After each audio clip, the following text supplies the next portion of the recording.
আমরা পড়ব ইসমে মুআররব বা মুতামাক্কিন।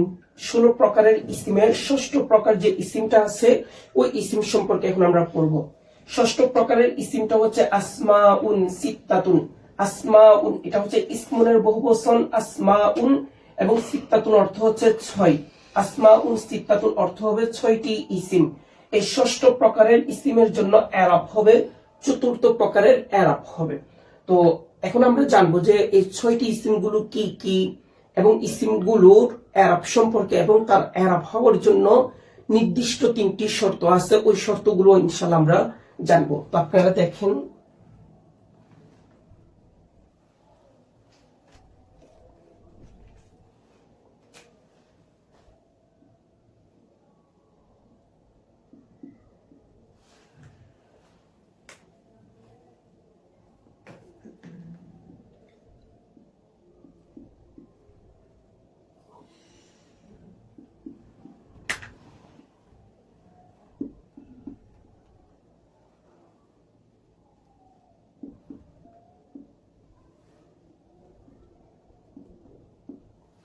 আচ্ছা, এই 6টি ইসিম হচ্ছে আবুন, আখুন, হামুন, হানুন, ফামুন, জু। ঠিক আছে। তো এই 6টি ইসিমের আমি নাম বাংলাগুলো লিখি, অনুবাদ। যেমন আবুন অর্থ হচ্ছে বাবা, আখুন অর্থ হচ্ছে ভাই, হামুন অর্থ হচ্ছে যে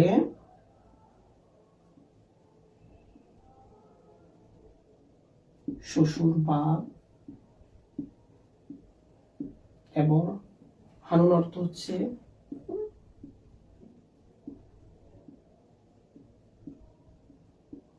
লজ্জাস্থান, ফামুন অর্থ হচ্ছে চেহারা, তারপরে জু অর্থ হচ্ছে যে ওয়ালা।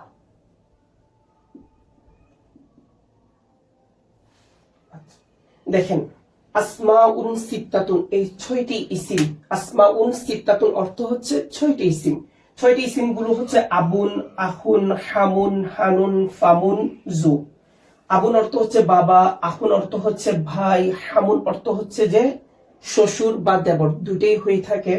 হানুন শব্দের অর্থ হচ্ছে লজ্জাস্থান, ফামুন অর্থ হচ্ছে মুখ, জু অর্থ হচ্ছে ওয়ালা। দেখেন, এই ইসিমগুলো মূলত কি ছিল? এই ইসিমগুলো, আবুনটা মূলত ছিল যে আবুন বা আবাগুন, দুইটাই ছিল। আবগুন ছিল বা আবাগুন ছিল। আখুন ছিল মূলত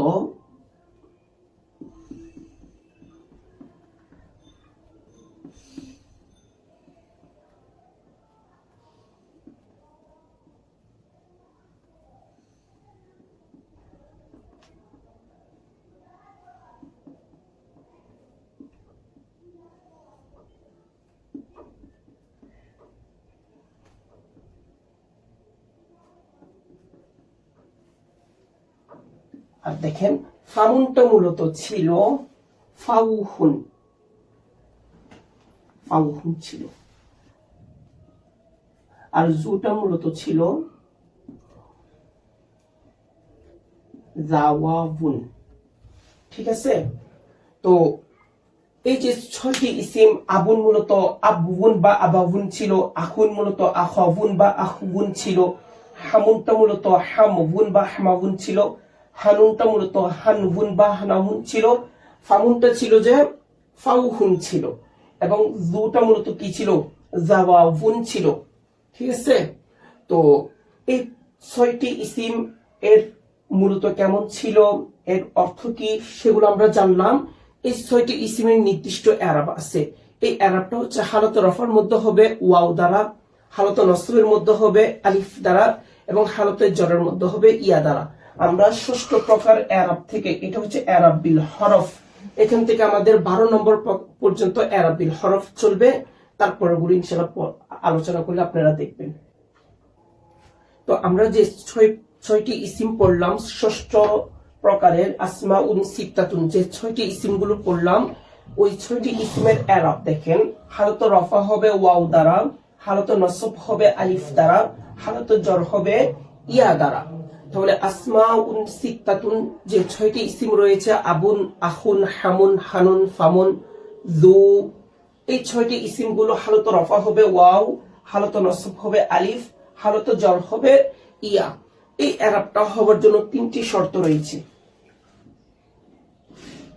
3টি শর্ত রয়েছে। তো প্রথম শর্ত হচ্ছে যে ইসিমকে মুকাব্বার হতে হবে, ইসিমকে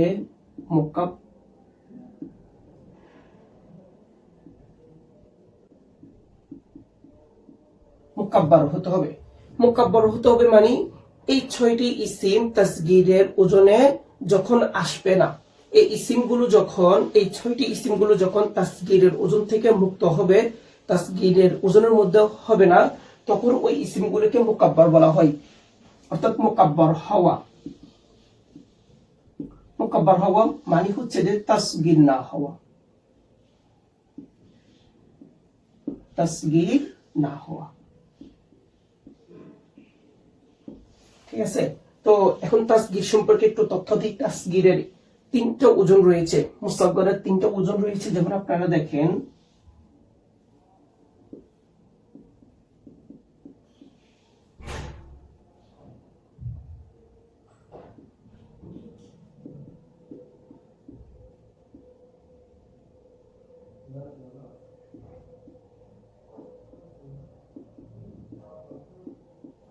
হ্যাঁ, মুসাগগারের যে 3টা ওজন রয়েছে ফাইলুন, ফাইলুন, ফাইলুন, এই 3টি ওজনের যদি কোন একটা ইসিম চলে আসে তখন আমরা ওই ইসিমটি কি বলি, মুসাগগার বলি। যেমন দেখেন ফাইলুনের ওজনে হুসাইনুন আছে,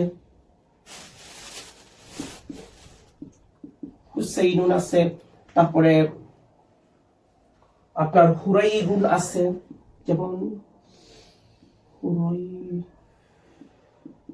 হুরাইরুন, হুরাইরা থেকে আর কি, তো হুরাইরুন আছে। তাহলে এই ইসিমগুলো এখন হচ্ছে যে তাসগীর, এই ইসিমগুলো হচ্ছে তাসগীর। তো প্রথম শর্ত হচ্ছে মুকাব্বারা, মুকাব্বারা হতে হবে। মুকাব্বারা মানে হচ্ছে তাসগীর না হওয়া, তাসগীর না হওয়া মানে হচ্ছে যে ফাইলুন, ফাইলুন, ফাইলুন, যে 3টা ওজন রয়েছে ওই 3টা ওজনের কোন একটা ওজনে ওই আসমাই সিত্তা, এই 6টি ইসিম না আসাকে মুকাব্বার বলা হয়। তো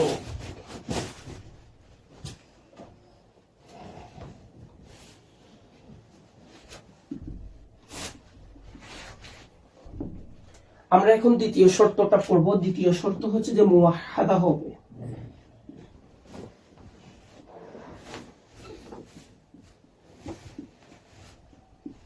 মুওয়াহহাদা মানে হচ্ছে যে ইসিমটি একবচন হবে, তাসনিয়াও হবে না, জামাও হবে না। যেমন আবুন, আখুন, হামুন, হানুন, এই ইসিমগুলো মুকাব্বারা এবং মুওয়াহহাদা।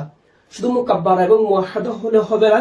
3 নম্বর শর্ত, এটা খুবই গুরুত্বপূর্ণ, এটা হচ্ছে যে মুদাফান ইলা গায়রি ইয়াইল মুতাকাল্লিমি, ইয়ায়ে মুতাকাল্লিম ব্যতীত অন্যদিকে কি হবে, ইজাফাত হবে। যেমন এখানে আমি লিখে দিই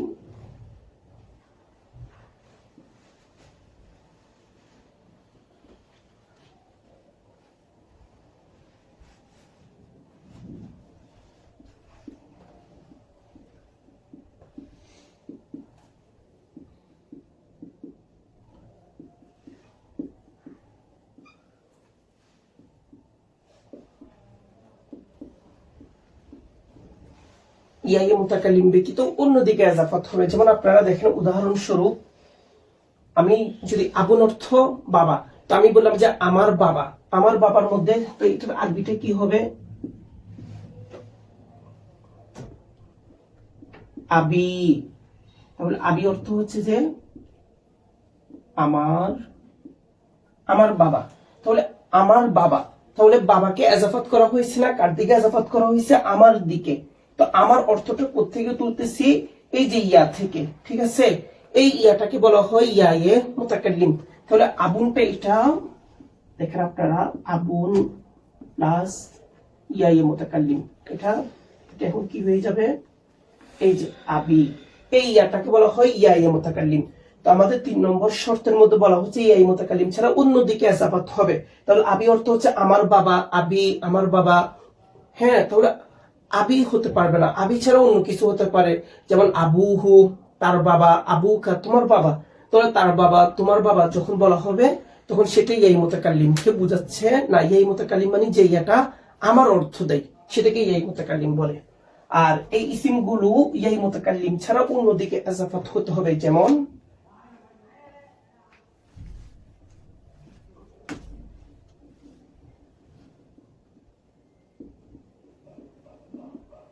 আবুকা। তো আবুকা, আবুনটা, এই আবুনটা ইজাফাত হয়েছে কার দিকে? কার দিকে? অর্থ হবে যে তোমার বাবা, তোমার বাবা। তাহলে আমরা জানি যে আসমা সিত্তাতুন, যে 6টি ইসিম রয়েছে, এই 6টি ইসিম গুলো হচ্ছে যে আবুন, আহুন, হামুন, হানুন, ফামুন, যু। এই ইসিম গুলোর এরাব হবে হালত রফাতে হবে ওয়াও দ্বারা, হালত নসবে হবে আলিফ দ্বারা, হালতে জর হবে ইয়া দ্বারা। এই এরাবটা হওয়ার জন্য শর্ত হচ্ছে যে 3টি। প্রথমটা হচ্ছে মুকাব্বার হবে, দ্বিতীয়টি হচ্ছে মুওয়াহহাদা তথা ইসিম গুলো একক থাকবে, 3 নম্বর যে শর্ত সেটা হচ্ছে ইয়াই মুতাকাল্লিম ছাড়া অন্য কোনো দিকে কি হবে? ইজাফাত হবে। আর যেমন আবুকা তোমার বাবা, এখানে ইয়াই মুতাকাল্লিম যেটা আমার অর্থ দেয় সেটাকে ইয়াই মুতাকাল্লিম বলে। তো আমরা আসমায়ে সিত্তে মুকাব্বারা পড়ছি, এখন আমরা 6টা ইসিমকে কি করব? উদাহরণ সহ প্র্যাকটিস করব। আপনারা দেখেন একটু করে। আমরা ইসমে মুআরবের 6ষ্ঠ প্রকার আসমাউন সিত্তাতুন 6টি ইসিম সম্পর্কে আপনাদেরকে জানিয়েছি। এই ইসিমগুলো হলো আবুন, আখুন, হামুন, হানুন, ফামুন, যু। এই ইসিমগুলো মূলত কেমন ছিল, ইসিমগুলোর অর্থ কি সেটাও আপনাদেরকে জানিয়েছি। ইসিমগুলো হালত রফার মধ্যে কি হবে, নসবের মধ্যে কি হবে, জরের মধ্যে কি হবে সেটাও জানিয়েছি। যেমন এখানে লেখা আছে হালত রফা হবে ওয়াও দ্বারা, হালত নসব হবে আলিফ দ্বারা, হালত জর হবে ইয়া দ্বারা। এই এরাবটা হওয়ার জন্য 3টা শর্ত আছে। প্রথম শর্ত হচ্ছে মুকাব্বার হওয়া, ইসিমগুলোকে মুকাব্বার হওয়া, অর্থাৎ ইসিমগুলো মুসাগগারের ওজনে আসবে না। মুসাগগারের ওজনগুলো কি? ফাইলুন, ফাইলুন, ফাইলুন, এই 3টি ওজনে না আসা। তারপরে দ্বিতীয় শর্ত হচ্ছে ইসিমগুলো মুওয়াহহাদা হতে হবে, অর্থাৎ ওয়াহিদ হতে হবে। তৃতীয় শর্ত হচ্ছে ইসিমগুলো ইয়াই মুতাকাল্লিম ব্যতীত অন্যদিকে ইজাফাত হতে হবে। যদি এই 3টে শর্ত পাওয়া যায় তাহলে এই 6টি ইসিমকে আমরা হালত রফা ওয়াও দ্বারা পড়বো, হালত নসব আলিফ দ্বারা পড়বো, হালতে জর ইয়া দ্বারা পড়বো। কেননা হিদায়াতুন নাহুর মধ্যে স্পষ্টভাবে উল্লেখ আছে ওয়ার-রাবিউ আন ইয়াকুনা আর-রাফউ বিল ওয়াwi ওয়ান নাসবু বিল আলিফি ওয়াল জাররু বিল ইয়াই ওয়া ইয়াখতাসসু বিল আসমাইস সিত্তাতি মুকাব্বারাতান মুওয়াহহাদাতান মুদাফাতান ইলা গায়রি ইয়াইল মুতাকাল্লিম। অর্থাৎ এই 6টা ইসিম হালত রফার মধ্যে ওয়াও, হালত নসবের মধ্যে আলিফ, হালত জরের মধ্যে ইয়া হওয়ার জন্য অবশ্যই মুকাব্বার হতে হবে, মুওয়াহহাদা হতে হবে এবং মুদাফাতান ইলা গায়রি ইয়াইল মুতাকাল্লিম, ইয়াই মুতাকাল্লিম ব্যতীত অন্যদিকে ইজাফাত হতে হবে। এখন আসেন আমরা উদাহরণ সহকারে প্র্যাকটিস করি। হালত রফা ওয়াও দ্বারা হবে, যেমন জা আবুকা তোমার বাবা আসলো। তাহলে এখানে আবুনটা হচ্ছে যে মূল শব্দ, আবুন অর্থ বাবা। তাহলে এই আবুনটা ইজাফাত হয়েছে কিনা? আবুকা অর্থ হচ্ছে তোমার বাবা, তোমার বাবা, ঠিক আছে। বাবাটাকে তোমার দিকে ইজাফাত করা হয়েছে। আমরা জানি এই মুতাকাল্লিম মানে যেটা নিজের আমার বুঝাবে। তো এখানে আবুকা আমার বাবা বুঝাচ্ছে নাকি তোমার বাবা বুঝাচ্ছে? আবুকা অর্থ তোমার বাবা, তার মানে হচ্ছে এই মুতাকাল্লিম ছাড়া অন্যদিকে ইজাফাত হয়েছে। যখন ইজাফাতটা পাওয়া যাবে, আবুনটা মুকাব্বার এবং মুওয়াহহাদা এবং ইজাফাত, যার কারণে হালত রফা ওয়াও দ্বারা হয়েছে। যা আবুকা তোমার বাবা আসলো। কে আসলো? তোমার বাবা। কে? উত্তরে তোমার বাবাটা আসতেছে, আবুকা আসতেছে। তাহলে আবুকাটা হচ্ছে হালত রফা এবং হালত রফার মধ্যে এরাব হবে ওয়াও দ্বারা। আপনারা জানেন এখানে ইজাফাত হয়েছে, ইজাফাতের মধ্যে আবুটা হচ্ছে মুজাফ, কাটা হচ্ছে মুজাফ ইলাইহি। আমরা জানি ইজাফাতের মধ্যে মূল উদ্দেশ্য মুজাফ হয়ে থাকে, সুতরাং আমাদের এরাবটা মুজাফের মধ্যে প্রকাশ পাবে, মুজাফের মধ্যে হবে। অনুরূপভাবে যা আখুকা তোমার ভাই এসেছে, যা হামুকা তোমার শ্বশুর এসেছে। আমরা জানি হামুন শব্দের অর্থ হচ্ছে দুটি, শ্বশুরও হয় দেবরও হয়। যখন শ্বশুর অর্থ হবে তখন আমরা যা হামুকা বলতে পারবো, তোমার শ্বশুর এসেছে। হামুন অর্থটা যখন দেবরের সাথে খাস হয়ে যাবে তখন যা হামুকা বলতে পারবো না, কারণ পুরুষের কি হয় না? দেবর হয় না, তখন হামু কি বলতে হবে। তো তো কা বললে কেন কা বলতেছি, কি বললে কেন কি বলতেছি সেটা বুঝাই দিতে হবে। অনুরূপভাবে যা আ হানুকা, হানুন অর্থ হচ্ছে লজ্জাস্থান, যা আ হানুকা। হ্যাঁ, তোমার এটাকে অনুবাদ না করাটাই বেটার হবে, জাস্ট আমরা উদাহরণের জন্য পেশ করছি। অনুরূপভাবে যা আ ফুকা, ঠিক আছে, এটা ফুকা হবে। যা আ জু ইলমিন, এখানে আপনারা যে জু দেখতেছেন, এই জুটা হচ্ছে যে সব সময় ইসমে জিন্সের দিকে কি হবে, এজাফত হয়ে ব্যবহার হবে। যেমন যা আ জু ইলমিন, এলমওয়ালা এসেছে, জ্ঞানী জ্ঞানী এসেছে। তাই হালত রফার মধ্যে সবগুলোর মধ্যে আমরা ওয়াও দেখতে পাচ্ছি। এখন হালত নসব হবে আলিফ দ্বারা। আমরা জানি হালত নসব ফেলকে যখন কি, কাকে, কেন, কোথায় ইত্যাদি দ্বারা প্রশ্ন করা হবে, যে ইসিমটি আসবে সেটা হালত নসব। আর ইসিমটি যদি আসমায়ে সিতে মুকাব্বারা হয় তখন তার হালত নসব হবে আলিফ দ্বারা। যেমন রাআইতু আবাকা, আমি তোমার বাবাকে দেখেছি। কাকে দেখেছি? তোমার বাবাকে দেখেছি। কাকে দেখেছি, কাকে দ্বারা কাকে প্রশ্ন করা হচ্ছে? ফেলকে। ফেলকে যখন কাকে দ্বারা প্রশ্ন করা হবে, উত্তরে যে ইসিমটি আসবে সেটা হবে হালত নসব। এখন আমাদের সবচেয়ে গুরুত্বপূর্ণ হচ্ছে ইসিমকে দেখতে হবে, ইসিম এটা কোন প্রকারের মধ্যে পড়ছে। ইসিমটি যদি ষষ্ঠ প্রকারের মধ্যে হয়, অর্থাৎ আসমাই সিতে মুকাব্বারা মুওয়াহহাদা মুযাফাতান ইলা গায়রি ইয়াইল মুতাকাল্লিমের দিকে হয়, তখন আমরা সেখানে হালত নসব আলিফ দ্বারা পড়বো। যেমন আবাকা, এখানে কেউ যদি আবি বা আবু বলে তাহলে ভুল হবে। রাআইতু আবাকা, আমি তোমার বাবাকে দেখেছি। রাআইতু আখাকা, আমি তোমার ভাইকে দেখেছি। রাআইতু হামাকা, আমি তোমার শ্বশুরকে দেখেছি, বা হামাকি, আমি তোমার দেবরকে দেখেছি। রাআইতু হানাকা, তারপর হচ্ছে রাআইতু ফাকা। হ্যাঁ, তারপর হচ্ছে রাআইতু, এখানে জুর জায়গায় কি হয়ে যাবে, জা আলিফ হয়ে যাবে। ফুর জায়গায় ফা হয়ে যাবে। তারপরে নূর জায়গায় না হয়ে যাবে, আলিফ হয়ে যাবে। ওয়াওটা হালত নসবের মধ্যে আলিফ হয়ে যাবে। এখানে আপনারা দেখেন হালত জ্বরের মধ্যে আমরা জানি হালত জ্বর দুই অবস্থায় হয়। প্রথম হচ্ছে যে ইসমে মুআররবের শুরুতে হরফে জ্বর চলে আসা। দ্বিতীয় অবস্থা হচ্ছে ইসমে মুআররবটা মুজাফ ইলাইহি হওয়া, এখানে বা হরফে জ্বর আসছে। ঠিক আছে, এখানে শুধু যে হরফে জ্বর বা আছে তেমন না, হরফে জ্বর 17টি আছে, 17টি থেকে যে কোনো একটা আসলেই ইসিমটা জ্বরের মধ্যে হবে। আর এই ইসিমটা যেহেতু আসমায়ে সিতে মুকাব্বারা মুওয়াহহাদা, সেজন্য হালত জ্বর হবে কি দ্বারা, ইয়া দ্বারা। ইয়ার আগে কি থাকবে, জের থাকবে। মারারতু বি আবিকা, আমি তোমার বাবার পাশ দিয়ে অতিক্রম করেছি। মারারতু বি আখিকা, মারারতু বি হামিকা বা হামিকি। কাক বললে কেন বলতেছেন, কি বললে কেন বলতেছেন সেটা অবশ্যই বুঝতে হবে। মারারতু বি হানিকা, মারারতু বি ফিকি, এখানে কি হয়ে যাবে, ফিকি হয়ে যাবে। আর এখানে মারারতু বিজি ইলমিন, আমি আলমওয়ালার পাশ দিয়ে কি করলাম, অতিক্রম করলাম। এই হলো আমাদের পড়া। আমরা জু সম্পর্কে একটু করে আপনাদেরকে বলি।